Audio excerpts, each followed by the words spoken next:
Episode 6 of Breaking, Building, and Belonging, the podcast where we explore stories of transformation in the search for improving our growth mindset.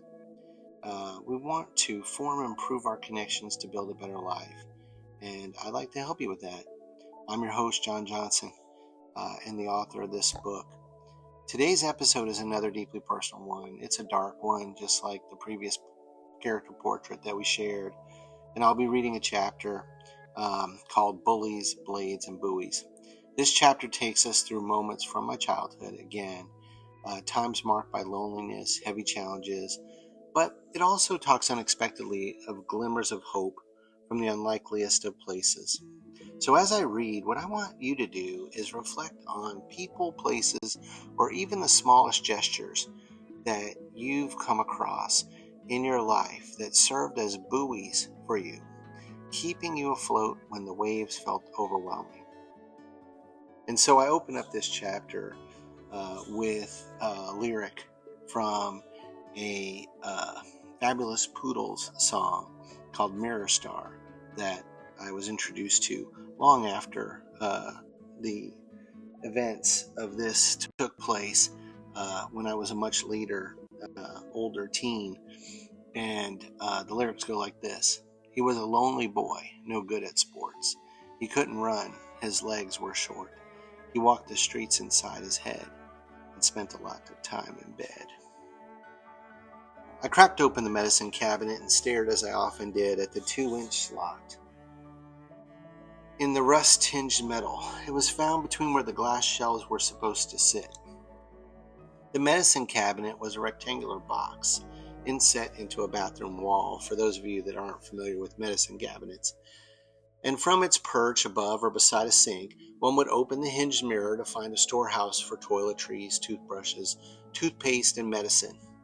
Neither my medicine cabinet nor my bathroom possessed such artifacts for proper hygiene.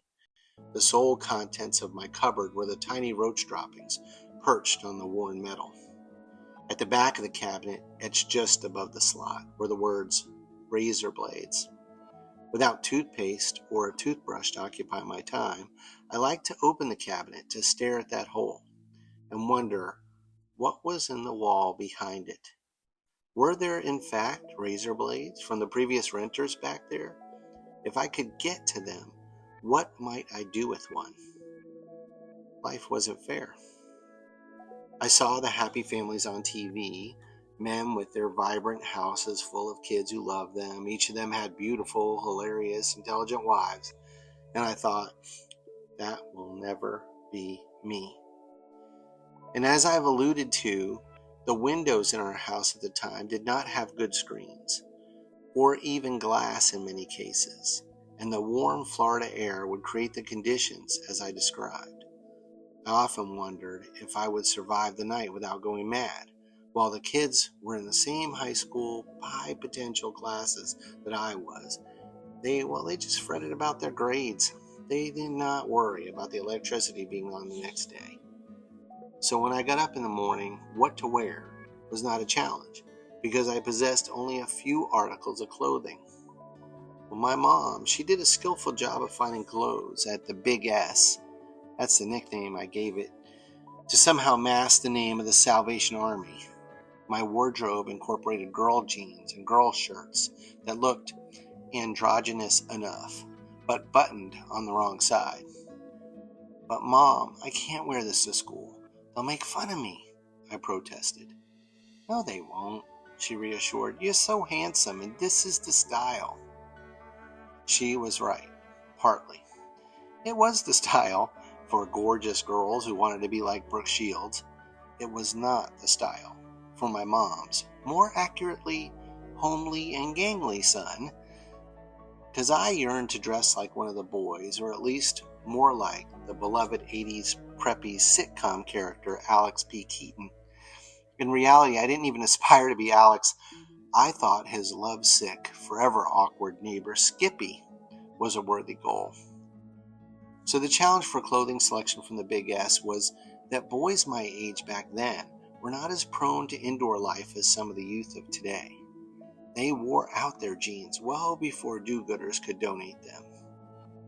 And I was at the height of efficiency. There were a few clothing or breakfast choices, and brushing my teeth or hair did not slow me down. So even when I had a toothbrush, I did not care about using it. My teeth were crooked, and I remember my nemesis at school. He had braces, which to me were a sign of affluence. And I once tried to punch those appliances right out of what I imagined as his cocky head.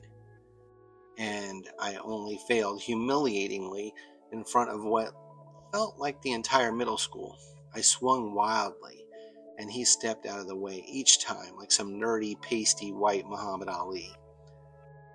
While I was in middle school, I sported warts on every finger of each hand, and my eyelids and my nose. I was slow to develop, and I would glance around at the mustachioed athletic boys and wondered why God decided to leave me prepubescent for my entire life, while they likely asked themselves, what team is this guy playing for? In the unenlightened vernacular of the day. I would take the bus in the middle school because walking or biking was too far. I'd hear, "Here comes Dorky."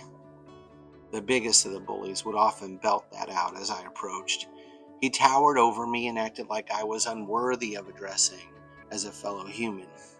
Instead, he would engage someone else, usually the local Baptist preacher's son. "Hey Tim, is this your boyfriend?"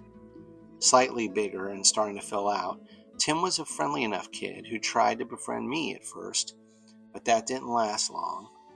I am unsure if it was the bullies at the bus stop, Tim's parents, or Tim himself that ended that. It seemed to flounder after only a few awkward visits to their bus stop and church-adjacent parish residents.